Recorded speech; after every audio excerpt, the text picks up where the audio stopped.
Hello ভাইয়া, আসসালামু আলাইকুম। আজকে দেখাবো আপনাদের নাগা পিজা। যেহেতু আমি তৈরি করতেছি নাগা পিজা 4টা, তাই আসলে আমরা কীভাবে নাগা পিজা বানিয়ে থাকি আজকে আপনাদের মধ্যে শেয়ার করবো। তাই সম্পূর্ণ ভিডিও দেখতে থাকেন, কেউ স্কিপ করে চলে যাবেন না।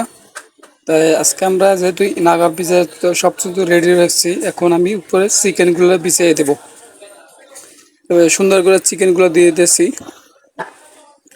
চিকেনগুলো পুরো কমপ্লিট করব চারটায়, যেহেতু আমরা নাগা পিজা আগে নাগা সস এবং চিলি সস সব কিছু দিয়ে তারপর চিজ ইউজ করছি, তারপর উপরে চিকেন দিয়ে থাকি।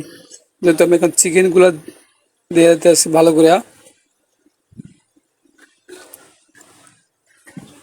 দেখেন আমি কমপ্লিট করতেছি চারটা, 3টা চিকেন পিজা, নাগা পিজা।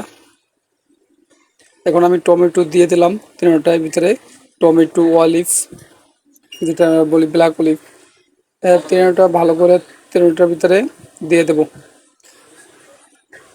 তা যেহেতু আমার দেওয়া কমপ্লিট তিনটার ভিতরে, এখন আসলে আমরা এভাবেই নাগা পিজার জন্য তারপর আমি কাঁচামরিচ দেবো, যেহেতু একটু হালকা স্পাইসি হবে। নাগা মরিচ দিছি, তারপর কাঁচামরিচ দিছি, তিনটার ভিতরে আমি কাঁচামরিচ দিব। এই দেখেন পুরো আমার তিনটার ভিতরে কাঁচামরিচ কমপ্লিট। তারপর আমরা উপরে একটু কাঁচামরিচ ছিটা দিব, কাঁচামরিচ দিতে আছি সেটা পেস্কি যেটা বলি আর কি। তারপর আমরা এখন ওপেনে ঢুকাইতেছি আমি, এখন 13টা পিজা আমি ওখানে ওপেনে ঢুকাইতেছি। দেখেন 15 আঁকবো, তারপর হয়ে গেছে, উপরে 2-3 মিনিট রাখছি। এখন পিজা আমার কোথাও কমপ্লিট, এখন আমি নামাবো। দেখেন আমার আসলে বিজির মধ্যে হয়তো ভিডিও করছি, এভাবেই আসলে পার্সেল অর্ডার আছে, এই ক্ষেত্রে আমি পার্সেল দিতে আসি। 3টা নাগা পিজা হয়ে কমপ্লিট হয়ে গেছে এখন অসাধারণ।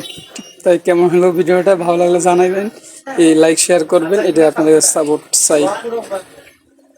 এখন যেহেতু কাটবো পিজাটা, দেখেন একটা 12 ইঞ্চি পিজাতে আমরা যেহেতু 8 পিস করে থাকি, সেগুলো আমি এখন 8 পিস করতেছি।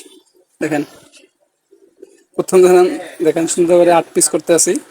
এভাবে আসলে আমরা পিজা আমি কেটে থাকি। তাই সবাই ভালো থাকবেন, আল্লাহ হাফেজ। আর আমার ভিডিওটা একটু লাইক শেয়ার করবেন, এটা আপনাদের চাওয়া। আল্লাহ হাফেজ, দেখতে থাকেন।